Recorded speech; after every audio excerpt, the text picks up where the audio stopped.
ওই দিল্লির এয়ারপোর্ট এবং কলকাতা এয়ারপোর্ট থেকে শুরু করে বিভিন্ন জায়গায় করে। ডাক্তার বিষয়ে আলাপ করবে এই কারণে যে তিনি উপদেষ্টা এবং আমাদের একজন প্রিয় মানুষ, প্রচুর কথা বলেছেন, চমৎকার বিশ্লেষণ করেন এবং তিনি যখন ইন্ডিয়া গিয়েছেন তখন ইন্ডিয়াতে ইমিগ্রেশন তার সঙ্গে খারাপ ব্যবহার করেছে এবং তিনি প্রতিবাদ জানিয়ে চলে এসেছেন। এটাকে একটা অনাকাঙ্ক্ষিত ঘটনা হিসেবেও উল্লেখ করা হয়েছে। কিন্তু এরকম একটা ঘটনা কেন ঘটলো ফুয়াদ, এটা কি আসলে আপনার কি মনে হয়? প্রথম কথা হচ্ছে দুঃখজনক। আমরা জাহিদ ভাইয়ের সাথে আমাদের মতের একমত দ্বিমতের জায়গার থেকে বড় গুরুত্বপূর্ণ বিষয় হচ্ছে এখানে বাংলাদেশ রাষ্ট্র আকারে অপমানিত হয়েছে, কারণ সে বাংলাদেশকে রিপ্রেজেন্ট করতে গেছেন এবং অনুপ্রবেশকারী হিসাবে ওই বেনাপোলের কোনা দিয়ে ঢোকেন নাই।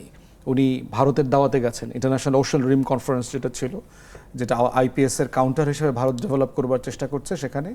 এবং আমরা সবাই বুঝি এই ধরনের একটা ইনভাইটেশন যে দেশ থেকে আসবে সেই দেশের হাই কমিশনও এটার সাথে ইনভলভ, এখানে যে বাংলাদেশ থেকে প্রতিনিধি হিসেবে কারা কারা যাচ্ছেন। কারণ তাকে তো ভিসা দেওয়া হয়েছে, উনি সার্ক ভিসা নিয়ে গেছেন, উনি ইন্ডিয়ান ভিসা নিয়ে যায়নি, উনি সার্ক ভিসা নিয়ে গেছেন এবং এটা তো বৈধ, এটা তো অ্যাকসেপ্টেবল ফর্ম এবং সেটা তো লোকাল হাইকমিশন যেভাবে জানে।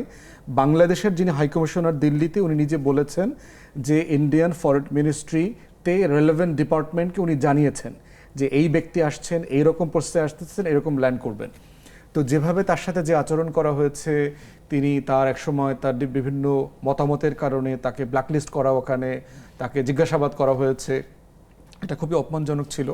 এবং এইটা জাহিদ ভাই বলে আমরা জানতে পারছি, এটা কিন্তু বাংলাদেশি ছাত্ররা যারা পড়তে যায়, বাংলাদেশের রুগীরা যারা ট্রিটমেন্টের জন্য যায়, ট্রানজিটে যারা থাকে, তাদেরকে পর্যন্ত এই লেভেলের অপমান, অপদস্থ, হেনস্থা ওই দিল্লির এয়ারপোর্ট এবং কলকাতা এয়ারপোর্ট থেকে শুরু করে বিভিন্ন জায়গায় করে।